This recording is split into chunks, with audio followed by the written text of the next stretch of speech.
Kaya pala ganito ang naging resulta ng kapalaran ko. Kasi alam ng Diyos na kaya ko. Sa edad kong to, napagod na akong magmadali.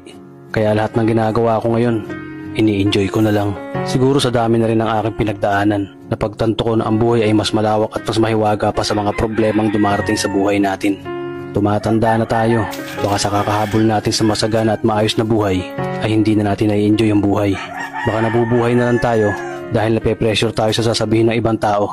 Marami na rin akong mga naging maling desisyon sa buhay, pero lahat yun nagsilbing aral sa akin at natuto ako sa mga pagkakamali ko. May mga taong sobra nating mamahalin at bibigyan ng halaga, pero ibabalik lang sa atin ay kabiguan at matinding trauma.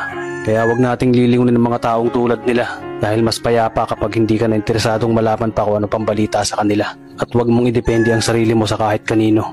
Tandaan mo, kahit sarili mong anino, iiwan ka din nito kapag madilim na ang paligid mo. Kailangan natin matutunan na wag ikumpara ang sarili natin sa iba dahil hindi natin laban ang laban nila. Karera mo to, di nila